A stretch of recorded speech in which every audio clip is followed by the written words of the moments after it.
تو اسی طرح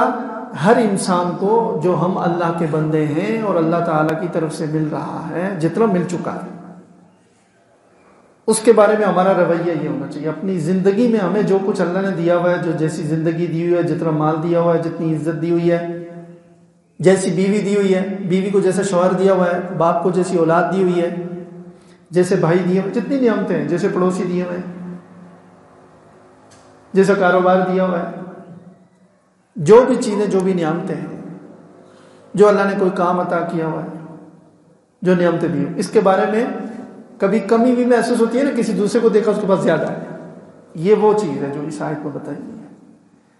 کہ جو کچھ ان کو اللہ اس کے رسول نے عطا کیا ہوا تھا، کاش اچھا ہوتا کہ وہ یوں کہتے ہیں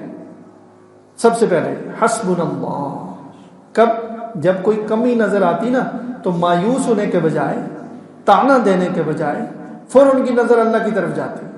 اللہ ہمارے لیے کافی ہے، میں کوئی لاوارث تھوڑی ہوں،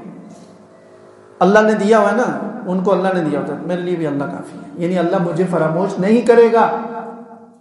نہ اللہ نے میرے ساتھ کوئی زیادتی اور ظلم کیا ہوا ہے، ضرور کوئی مصلحت ہے، حکمت ہے، میرا ہی فائدہ پیش نظر ہے اللہ تعالیٰ کی۔ حسبنا، جب اللہ اس پر راضی ہے کہ مجھے اتنا دے رہے ہیں، حسبنا اللہ، میرے لیے اللہ کافی ہے، اللہ کا یہ فیصلہ مجھے منظور ہے، وہ 70 ماؤں سے زیادہ مجھ سے محبت کرتا ہے، یہ کیسے ہو سکتا ہے میرے ساتھ زیادتی کرے؟ زیادتی نہیں ہے، میں نہیں سمجھتا، اللہ ہی سمجھتا۔ تو پہلا یہ کہ حسبنا اللہ کہہ دیتے کہ میرے لیے اللہ کافی ہے، اور آگے کے لیے نا امیدی نہیں ہے، آگے کے لیے بھی یہ امید رکھے سیؤتین اللہ و رسولہ، آئندہ اللہ مجھے دیں گے، اللہ کا رسول بھی عطا کرے گا، آئندہ مجھے بھی مل جائے گا۔ اپنے آپ کو کوئی بھی نعمت جو دائیں بائیں آگے پیچھے اپنے کولیگ، اپنے برابر، اپنے کزنز، اپنے دوسروں میں نظر آئے، اپنے پڑوسیوں میں، دوستوں میں، تو دل چاہتا ہے کہ مجھے بھی مل جائے، تو وہاں پر اللہ پر ناراض ہونے کے بجائے فوراً دروازہ اور رحمت کا دامن تھام لیا، وفادار بندے کی طرح، کہ یہ صرف کوئی ملازم کیا نام ہے، مزدور نہیں ہے کہ دیہڑی ملے گی تو کام کرے گا، نہیں ملے گی تو نہیں کرے گا، نہیں، اللہ سے حسبنا اللہ، اللہ ہمارے مالک ہے، ہمارے رب ہے، ہمارے لیے وہ کافی ہے، اور مجھے دیں گے۔ فرمایا کہ اللہ اور اس کے رسول نے ان کو جو کچھ دیا ہوا تھا، اس وقت کچھ لوگوں کو زیادہ دیا گیا، لیکن ان کو بھی تو دیا ہوا تھا، جو کچھ اللہ نے دیا تھا، اگر کاش یہ اچھا ہوتا کہ وہ یوں کہتے، یعنی یہ رویہ ہونا چاہیے مومن کا کہ ہمارے لیے اللہ کافی ہے، وہ نہ غریب ہے، نہ مسکین ہے، نہ اس کے خزانوں میں کوئی کمی ہے، نہ بے رحم ہے، نہ وہ غافل ہے، نہ وہ کوئی ایسا مجبور ہے کہ اس کو تک رپورٹ پہنچتے پہنچتے بادشاہ تک رپورٹ پہنچے گی، وہ ہر آدمی کی رپورٹ ڈائریکٹ اللہ تعالیٰ دلوں کے بھید کو بھی جانتا ہے، تو وہ کوئی ایسا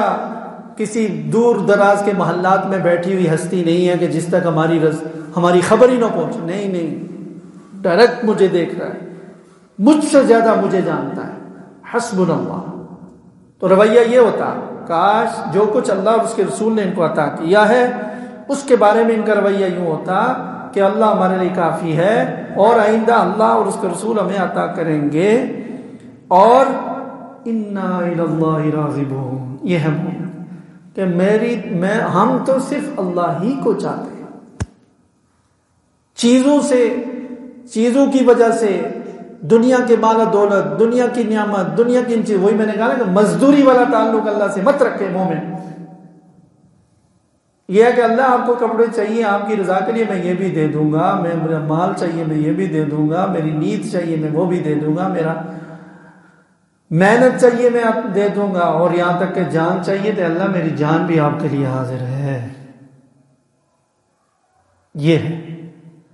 تو یہ ہونا چاہیے، اگر یہ مومن ہے نا تو ان کو یہ ہونا چاہیے، انا الی اللہ راغبون، ہم اللہ سے، لو اردو میں بہت ٹھیک معنی ہے اس کا،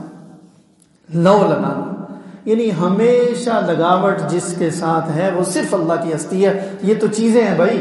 سامان ہے، آتا ہے جاتا ہے، پیسہ آیا خرچ ہو گیا، تو اس کی طرف ہم اتنی توجہ اور لو نہ لگائیں، لو اللہ سے، ہم تو اللہ سے لو لگانے والے ہیں۔ مومن کا گویا رویہ یہ ہونا چاہیے، یہ نہیں کہ چیزیں ملی تو خوش ہو گئے، مال ملا، عہدہ ملا، پھر تو خوش ہیں، جی اللہ کا بڑا کرم ہے، جی اللہ کا بڑا، ذرا مشکل آ گئی تو مایوس ہو،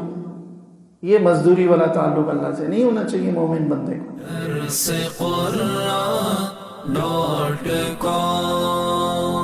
www.darsequran.com